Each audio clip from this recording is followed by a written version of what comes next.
Do you want to hear a story about the world's largest restaurant chain? Will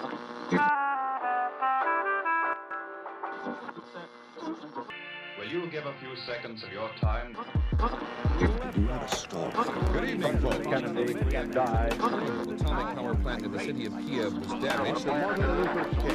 How do you measure such an astonishing moment in history?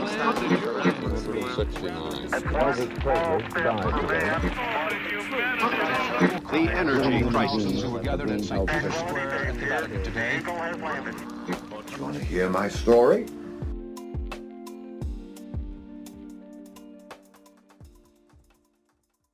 Have you ever heard of a phrenologist? Sorry, what was that again? A phrenologist. Phrenologist. No, Yeah. I can't say that I've heard the term phrenologist before. Neither have I, and this is a very, very, very small part of the story, but I feel like it's a great way to start this story.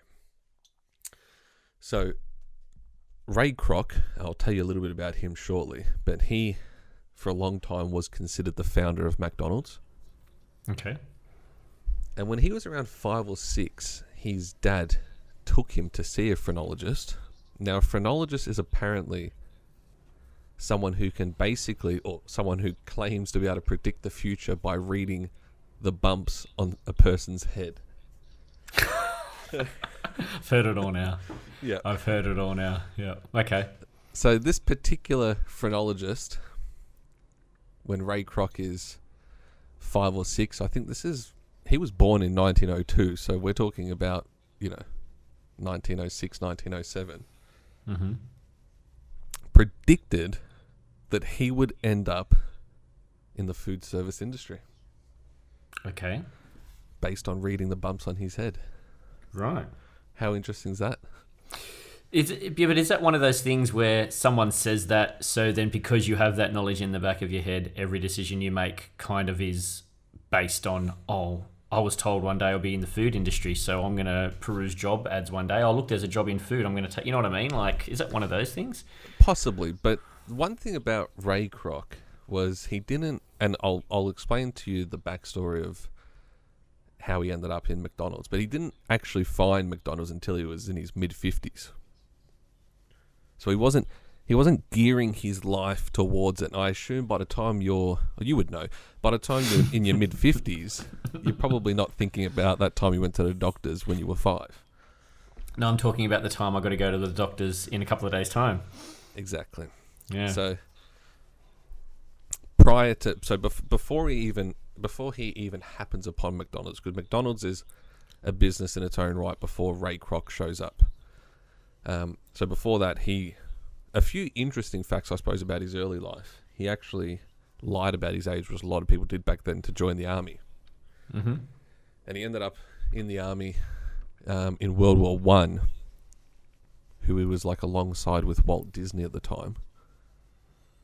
And they both had lied about their age.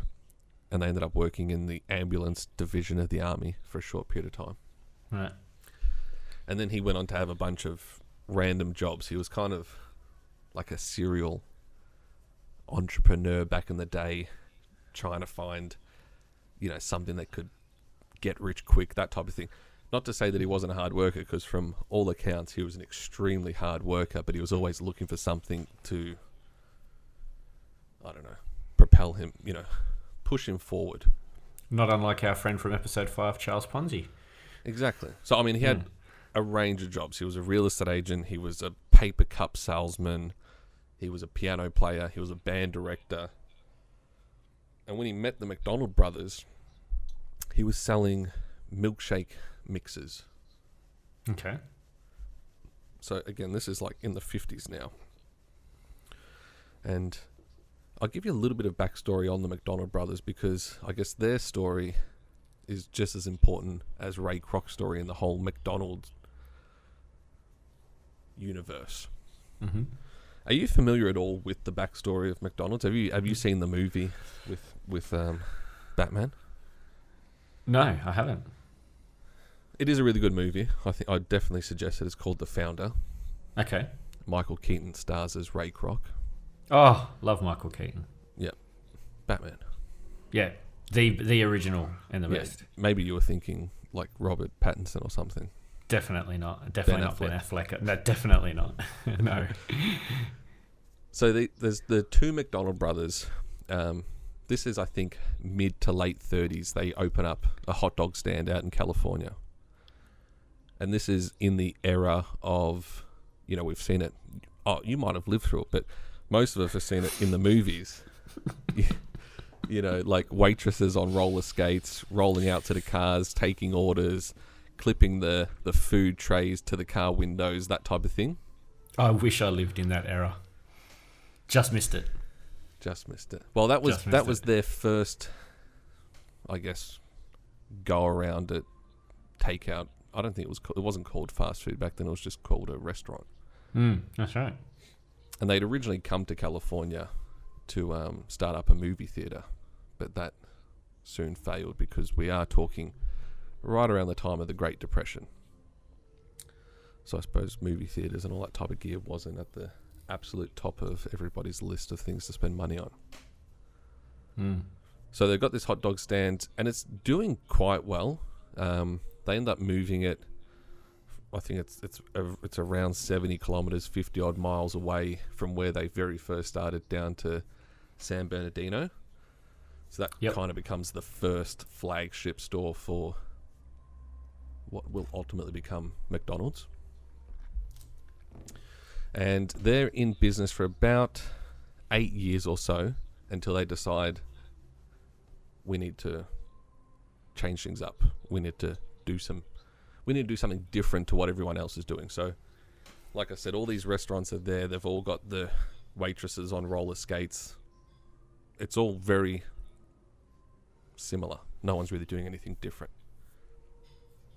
So they totally close down and they revamp the entire restaurant, and they get rid of the girls on rollerblades or roller skates.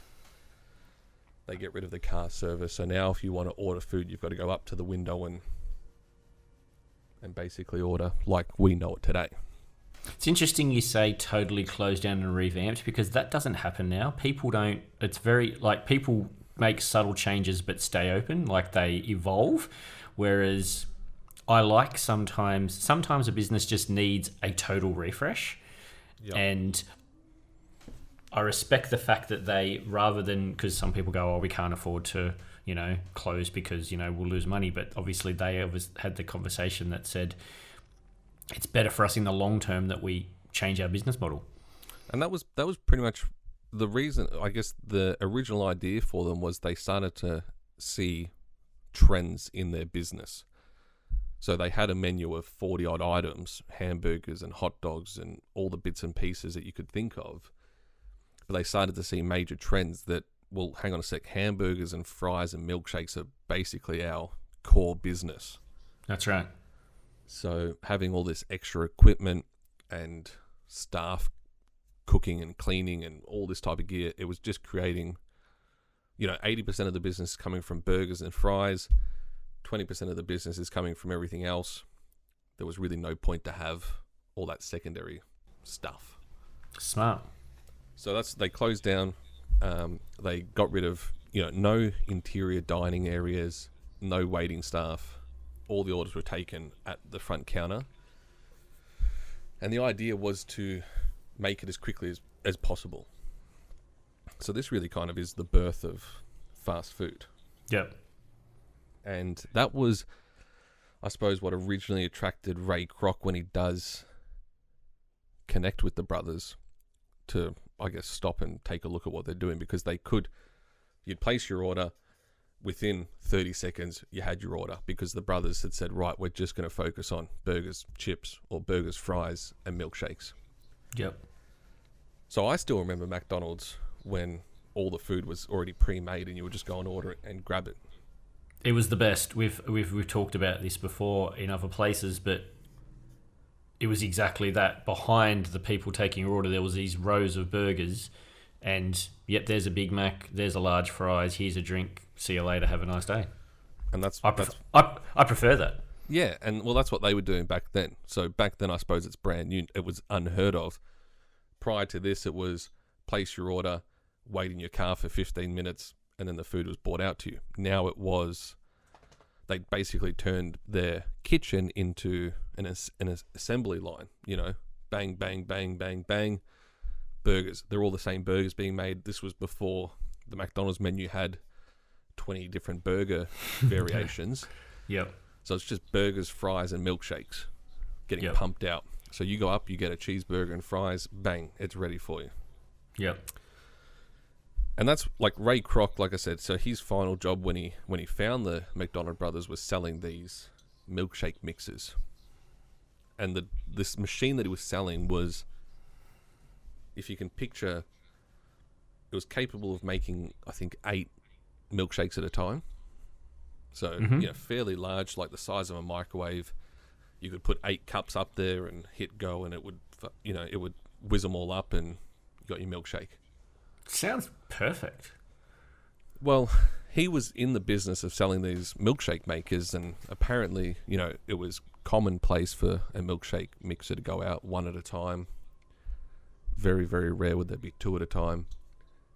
But the McDonald brothers, for their San Bernardino location, put in an order for like 8 of these, all for the one location. Yep. And that was kind of what sparked his interest. He's like, I've got to see what type of business exists where they would have the demand for 40 milkshakes at a time. So when he went out there, he kind of meets the brothers, and he sees, I don't know, huge potential, I suppose. He sees an opportunity. He sees what he's been waiting for since he was 5 years old, and he was told that he was going to end up in the food service industry. It's mid-50s. I think it's around 53 or 54. And he meets the brothers. He sees what they've done. He sees how they've kind of revolutionized how they run their business and how they've trained their customers to accept this new way of ordering food. Because originally it was no one wants to get out of their car, which is probably how the drive-through was later born. But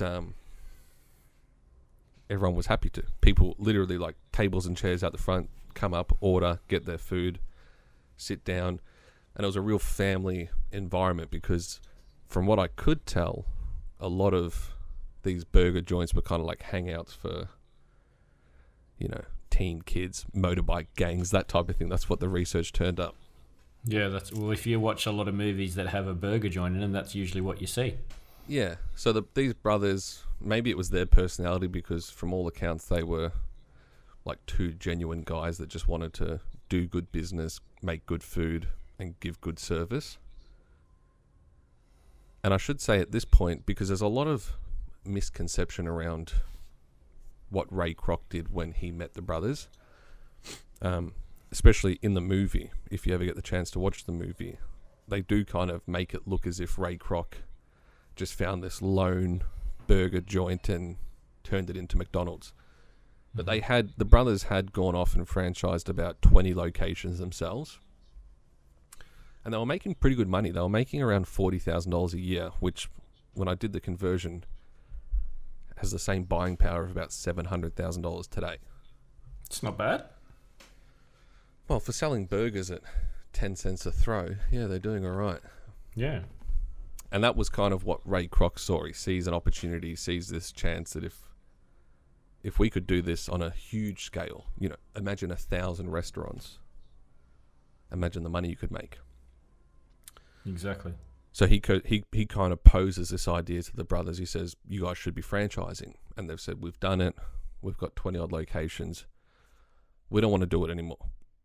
We like just working the grill, working the counter. We don't want to have the stress, have the headaches, have everything that comes along with trying to run a huge franchise network.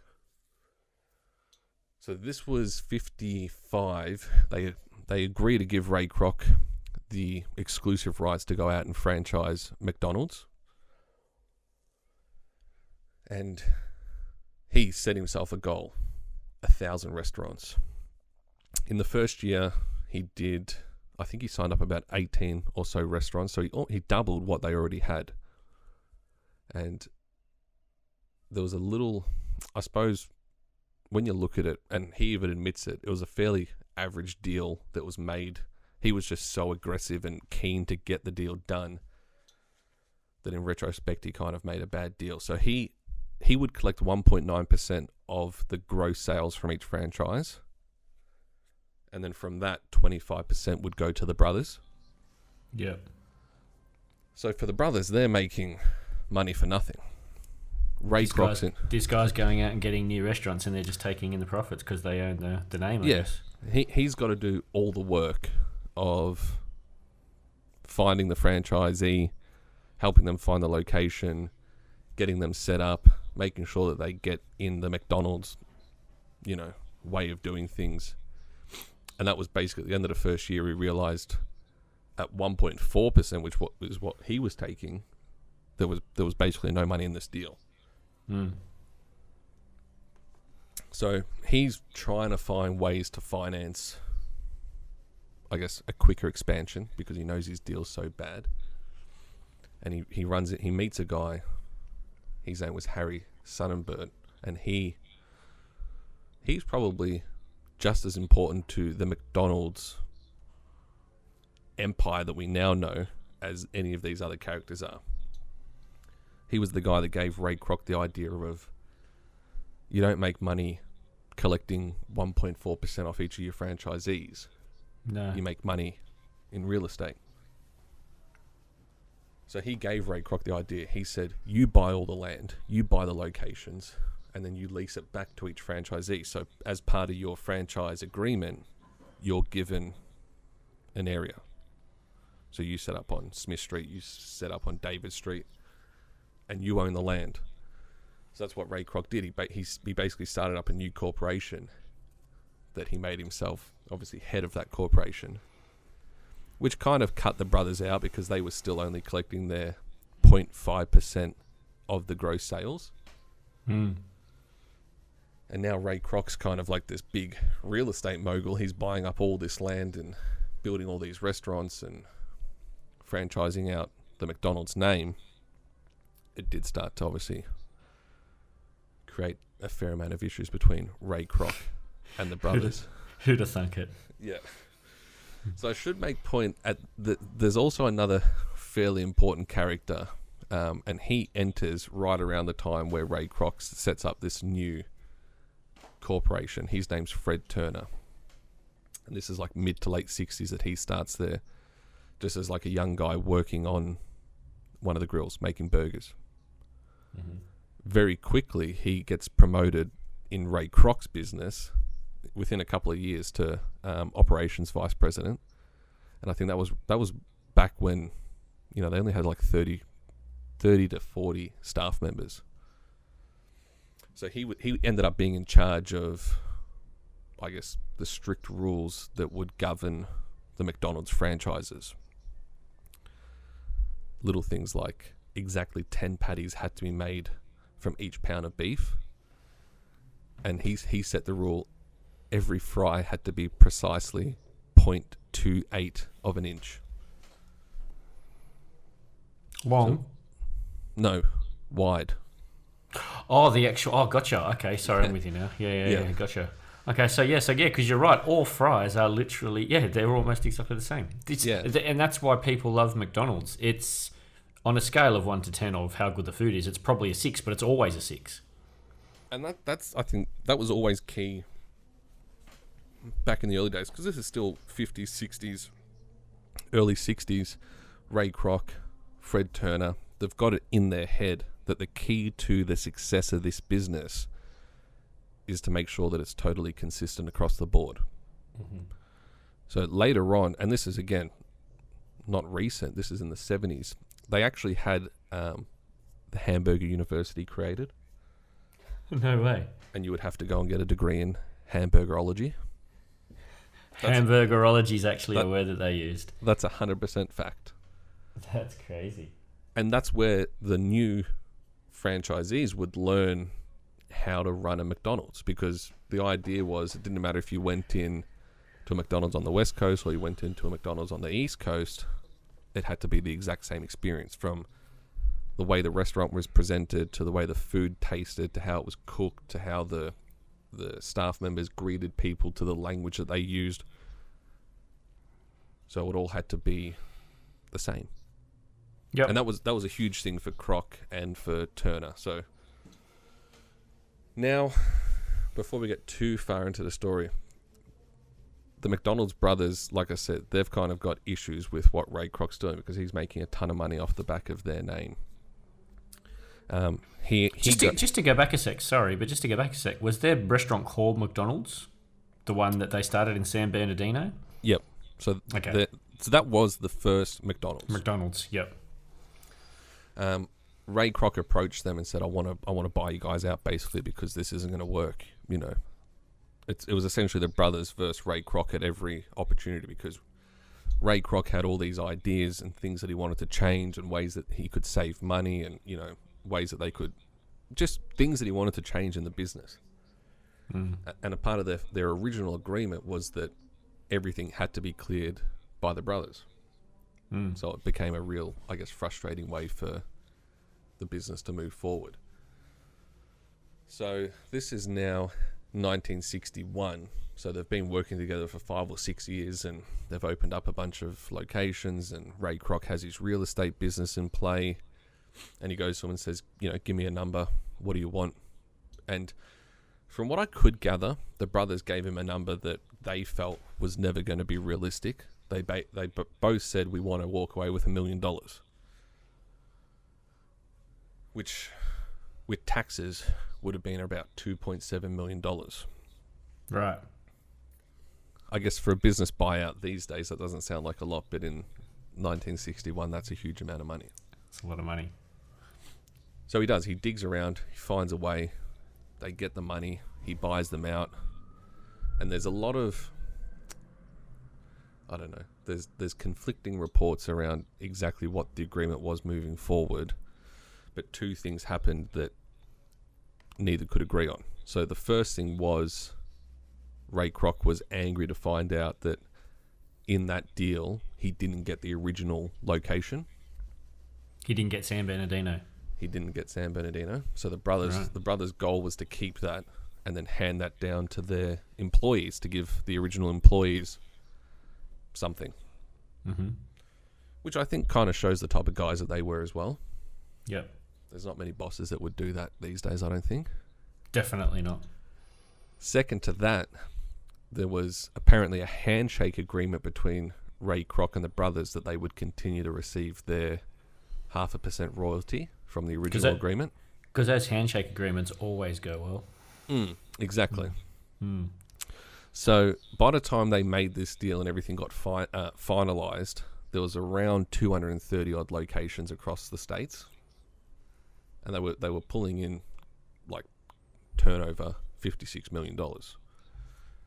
So at 0.5%, if they had have kept that, like the maths worked out that they'd be making roughly $15 million a year towards the end of the 60s, start of the 70s. Yeah, pretty good money. Yeah, and if they still had it now, it'd be worth, I think the article I read, it was talking about back in 2012, it would have been worth something about $300 million a year. Exactly. But Ray Kroc didn't. If that deal ever existed, he didn't honour it. So he didn't get the location. They didn't get their 0.5% stake.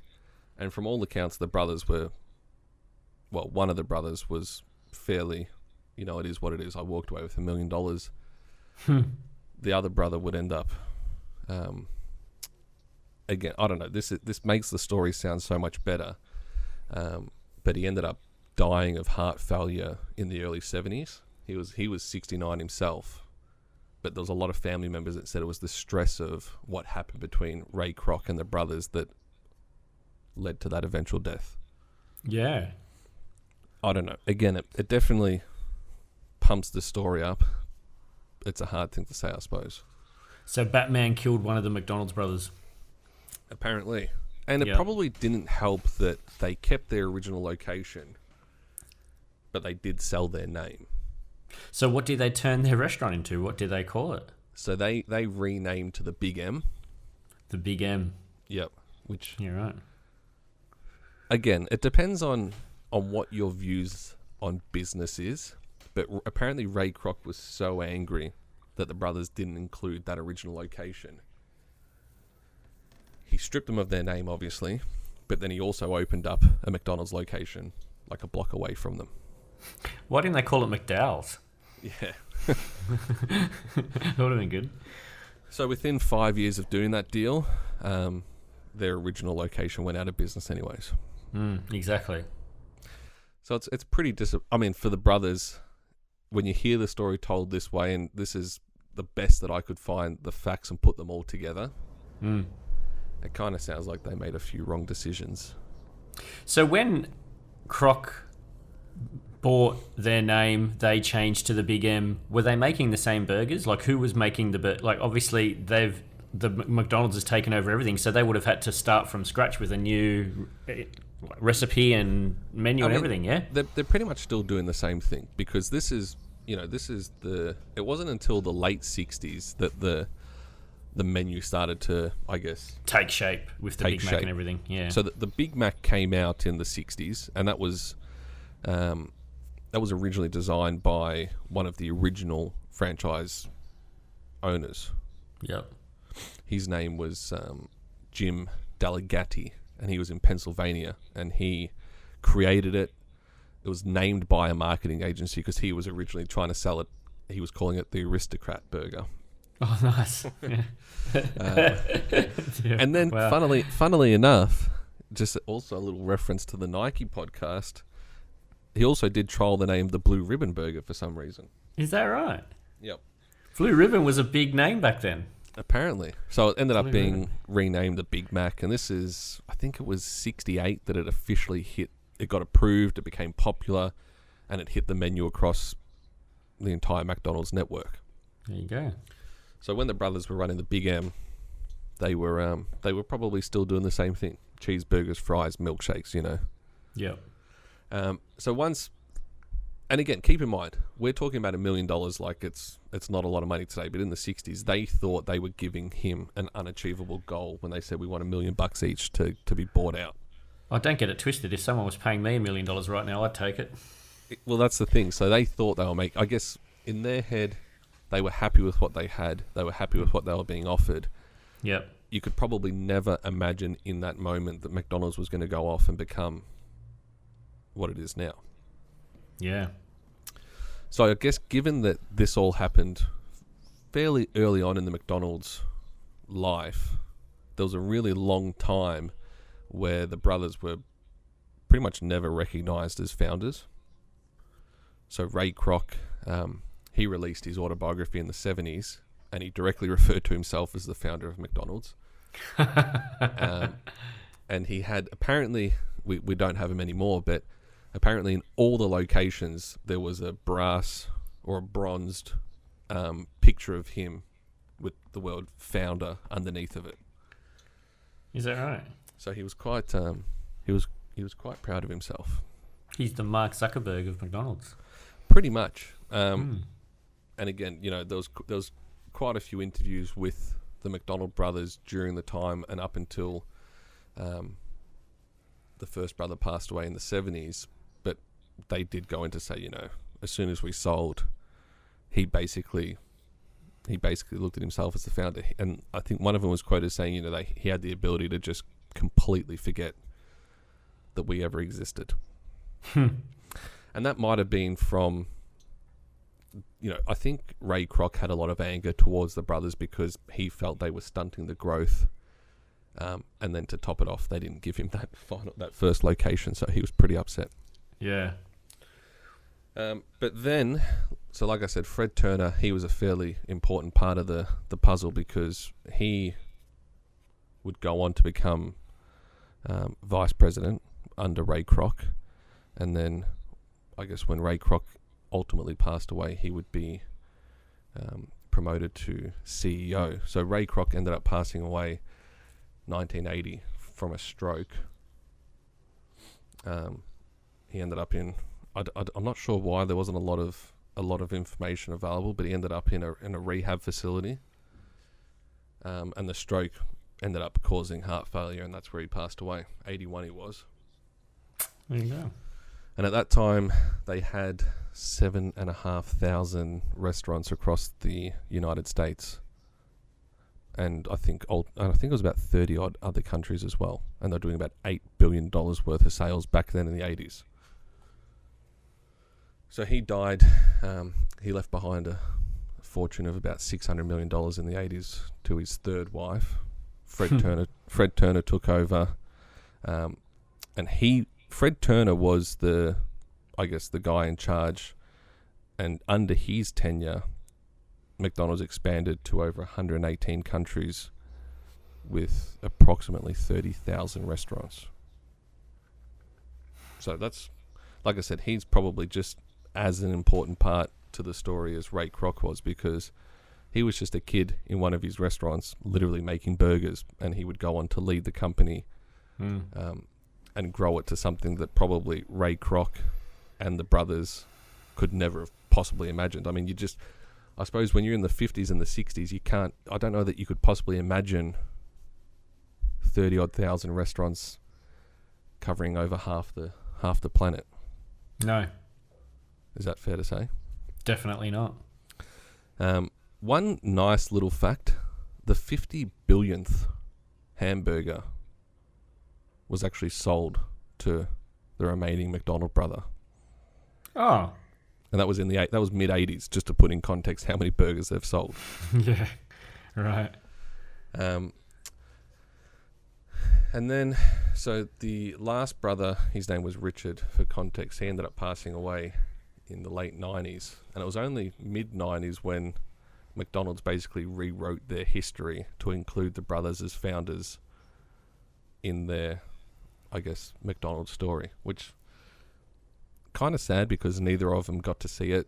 Neither brothers had any children. They had nephews. They had a sister, but they never got to see what the business would become. They never got to see themselves being included as founders. They really kind of did have everything, including their name, taken away from them. It's interesting. It just depends, I think, how you look at business, and I don't think Ray Kroc ever actually did anything wrong. He just had a bigger vision, and he had a bit more business savvy. He was ready to kind of run with it, whereas I don't think the brothers were. Yeah, that's what it sounds like to me. So now, there's nearly 40,000 stores across the planet.